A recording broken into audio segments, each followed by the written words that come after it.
students, welcome back to your channel. So students, today we will start NCERT text questions of chapter 9 Heredity and Evolution. So let's start.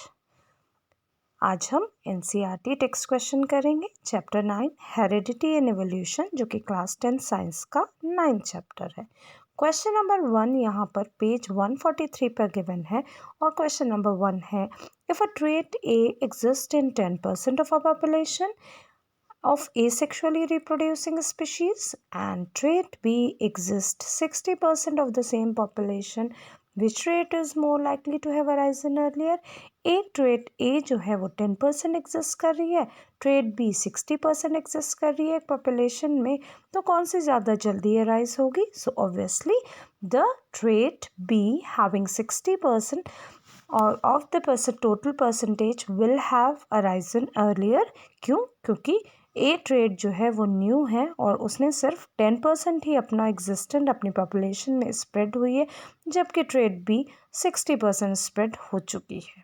Okay, so now let's see question number 2 and the question number 2 is, how does the creation of variations in a species promote survival? Variations क्या होती हैं? Variations होते हैं changes in the characters of an individual, जैसे किसी की आँखों का कलर, हेयर का टाइप, ये सब चीज़ें वेरिएशंस कहलाई जाती हैं। सो वेरिएशंस स्टेबिलिटी कैसे प्रोवाइड करती हैं? Variations provide stability to the population of various species by preventing them from getting wiped out during adverse conditions. Adverse conditions में अगर वेरिएशन ना हो तो एक पर्टिकुलर स्पीशीज पूरी रिमूव हो जाती है। इस तरीके से वेरिएशंस हमारी हेल्पफुल होती हैं। और नेचुरल एनवायरनमेंट में भी कुछ चेंजेस होते हैं and variation species become more suited to the environment and helps to survive. ये वेरिएशंस ही struggle for food and space को कम करती हैं और एक पर्टिकुलर स्पीशीज़ के सर्वाइवल में हेल्प करती हैं during the adverse conditions of the environment की एडवर्स कंडीशंस में यही वेरिएशंस हमें एबल बनाती हैं, हमें अडेप्टेशन के लिए रिस्पॉन्सिबल करती हैं कि we are able to survive in during that adverse conditions, हम उस एडवर्स कंडीशन में सर्वाइव कर सकें। ये हमें वेरिएशंस बताती हैं। तो वेरिएशंस सर्वाइवल में हेल्प करती हैं।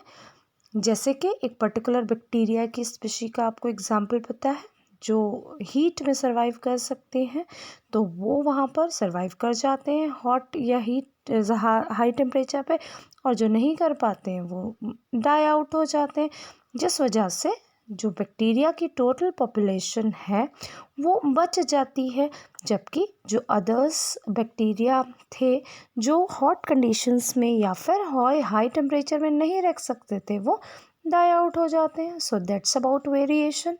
Question number 1 is given on page number 147 and the question is, how do Mendel's experiments show that traits may be dominant or recessive? Mendel ने कैसे शो किया कि डोमिनेंट होंगी ट्रेट या रिसेसिव होंगी? सो मेंडल ने पी प्लांट लिया, उसने कुछ कंट्रास्टिंग कैरेक्टरिस्टिक्स वहाँ ली, टॉल एंड ड्वार्फ प्लांट उसने लिया। ऑन क्रॉसिंग द टू, उन दोनों प्लांट्स को क्रॉस करने के बाद F1 जनरेशन में उसने देखा कि सिर्फ टॉल प्लांट्स आए हैं, और F2 जनरेशन जब उसने ऑब्टेन की, then he saw that the ratio is 3:1। On the basis of these experiments characteristics appeared in first generation were called dominant. पहली जनरेशन वाले कैरेक्टरिस्टिक को डोमिनेंट कह दिया गया, and the characteristic that did not appear were called recessive, और जो उस generation में अपेयर नहीं किए उसे उसने recessive कह दिया। जैसे कि उसने टॉल प्लांट लिया था और एक ड्वार्फ प्लांट लिया था। So tall plants F1 generation में एग्जिस्ट किए, ड्वार्फ प्लांट नहीं एग्जिस्ट किए, तो उसने बोला the tall characteristic is the dominant one because it was able to show its effect in next generation, whereas the dwarfness was unable to show its effect in next generation। तो इसीलिए जो dwarfness थी that was considered as the recessive trait। and you know better, dominant trait वो होती है which is able to show its effect in next generation, और recessive trait होती है which is not able to show its effect in next generation। तो जैसा कि देखा गया F1 जनरेशन में सिर्फ टॉल प्लांट्स आए, डॉर्फनेस नहीं आई तो tall plants were dominant and the dwarfness was recessive. F2 generation में वो देखता है कि दोनों कैरेक्टरिस्टिक आते हैं 3:1 में। So that was about that. Question number 2 here is how do Mendel's experiment show that traits are inherited independently? Mendel ने कैसे बताया कि traits जो हैं वो independently inherit होती हैं। So Mendel took 2 pairs of alternate expression of 2 traits and carried out dihybrid crosses by crossing them. अब मेंडल ने एक डाईहाइब्रिड क्रॉस किया 2 कंट्रास्टिंग कैरेक्टरिस्टिक्स के साथ। The traits appears in first generation were termed as dominant. जो first generation में trait I obviously this were known as dominant and when he use these F1 progeny to generate F2 progeny by self pollination of different types were produced। उसने देखा कि different types आ रहे हैं। F1 progeny में तो सिर्फ और सिर्फ डोमिनेंट कैरेक्टरिस्टिक ही आ रही थी, जबकि F2 जनरेशन जब उसने ऑब्टेन्ड करी तो वहाँ पर सारे कैरेक्टरिस्टिक्स आ रहे थे। In some plants both the traits were dominant. कुछ प्लांट्स में दोनों ही ट्रेट डोमिनेंट थी, while in some plants both were recessive. कुछ प्लांट्स में दोनों ही रिसेसिव थी। And some plants exhibited mixed trait, कुछ ने मिक्स्ड ट्रेट एग्जिबिट की। This indicate the traits are inherited independent. Now question number 3 is a man with blood group A marries a woman with blood group O and the daughter has blood group O. Is this information enough to tell you that which trait is dominant or recessive?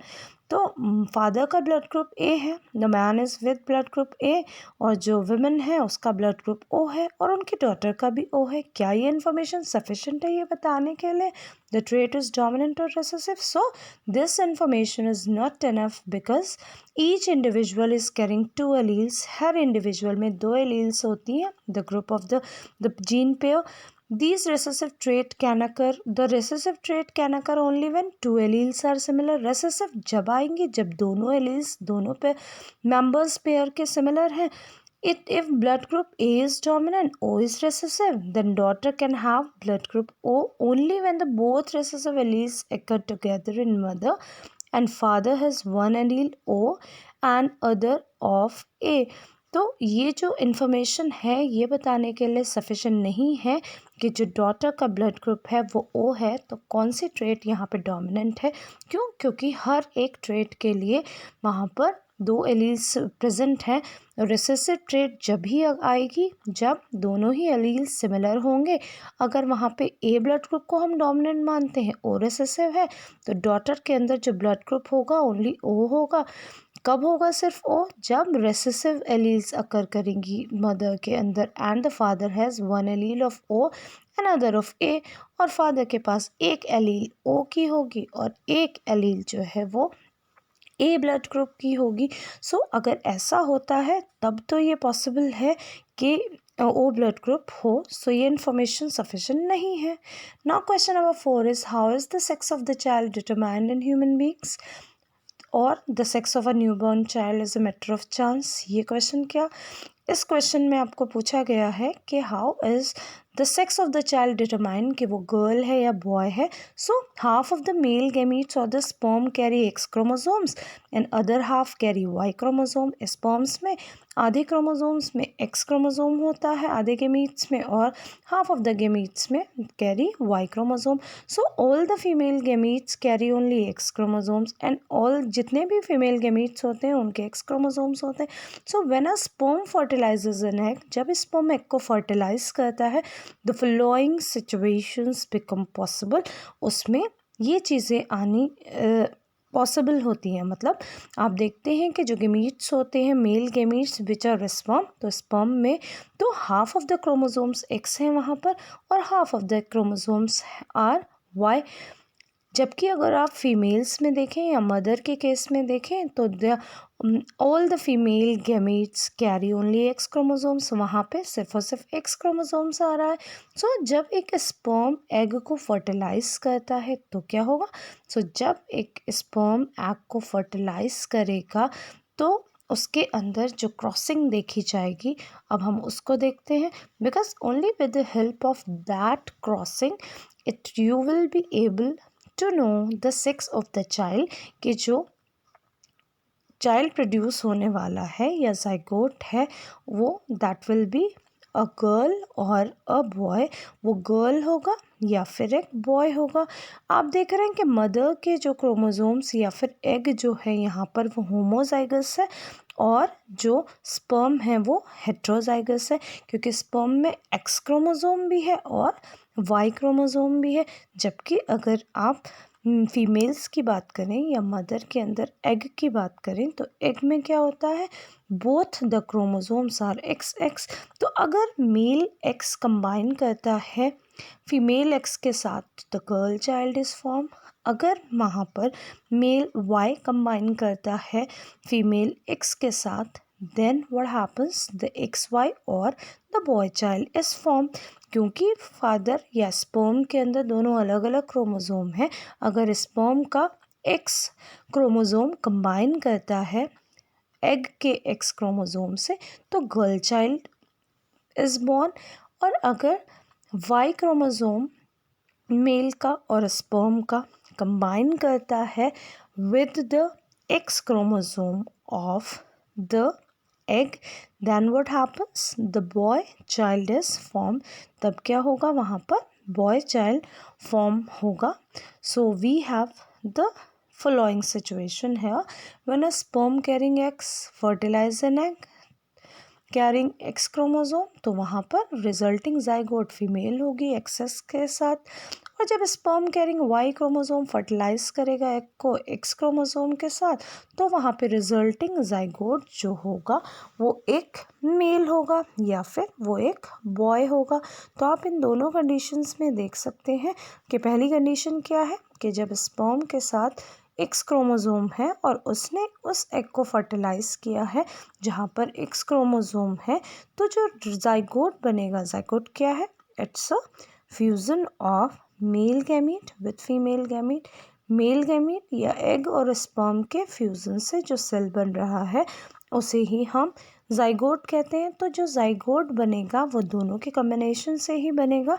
तो अगर ऐसा sperm जिसके अंदर x chromosome है वो egg को fertilise कर रहा है तो वहाँ पर जो रिजल्टिंग जाइगोट है that will develop into a female, वो एक गर्ल चाइल्ड या फीमेल डेवलप करेगा। क्यों? क्योंकि यहाँ पर एक्स एक्स जो रिजल्टिंग जाइगोट होगा उसका पेयर क्या आएगा, एक्स एक्स, और एक्स एक्स किस में होता है, फीमेल्स में होता है, तो यहाँ पे girl child will be born.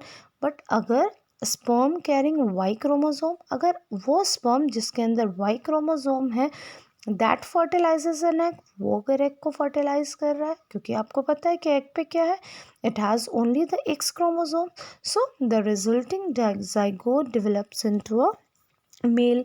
Resulting zygote जो है वो मेल में डेवलप होगा। Why? Because the males have X Y chromosome. Males के जो क्रोमोसोम है वो होते हैं एक्स एंड वाई। इस तरीके से आप देख सकते हैं कि हम डिटरमाइन कर सकते हैं कि एक्स वाई और या एक्स एक्स की हेल्प से the resulting zygote is a girl और अ बॉय। ये चीज़ आपकी पॉसिबल है अल्ट्रासोनोग्राफी की हेल्प से। Now we will have a look at the cross. तो आप देखिए chromosomes in the cell, cell के अंदर जो क्रोमोसोम्स हैं मेल में एक्स वाई, फीमेल में एक्स एक्स। तो फीमेल मेल्स में जो ये एक्स वाई है अगर इसका एक्स कंबाइन कर रहा है फीमेल एक्स से तो गर्ल चाइल्ड, और वाई कंबाइन कर रहा है एक्स से तो boy child. Now we have the questions on page number 150। अब हमारे पास पेज 150 का क्वेश्चन है, what are the different ways in which individual with a particular trait में इंक्रीज इन पॉपुलेशन। किससे पॉपुलेशन में इंक्रीज कर सकता है कोई individual. So if it gives benefit of survival through natural selection, अगर नेचुरल सिलेक्शन हो रहा है तब, due to a sudden increase in a particular trait in a population, that is by genetic drift। so genetic drift से और natural selection से ये possible है। Question number 2 is why are traits acquired during the life time of an individual not inherited. Acquired traits inherit क्यों नहीं होती हैं? Because acquired traits occur during the lifetime and do not involve the changes in the DNA। DNA में changes involve नहीं करती हैं acquired traits, इसीलिए these cannot be inherited। एक डांसर का बेटा डांसर नहीं हो सकता है, but maybe he is a dancer। So that's all for today, guys।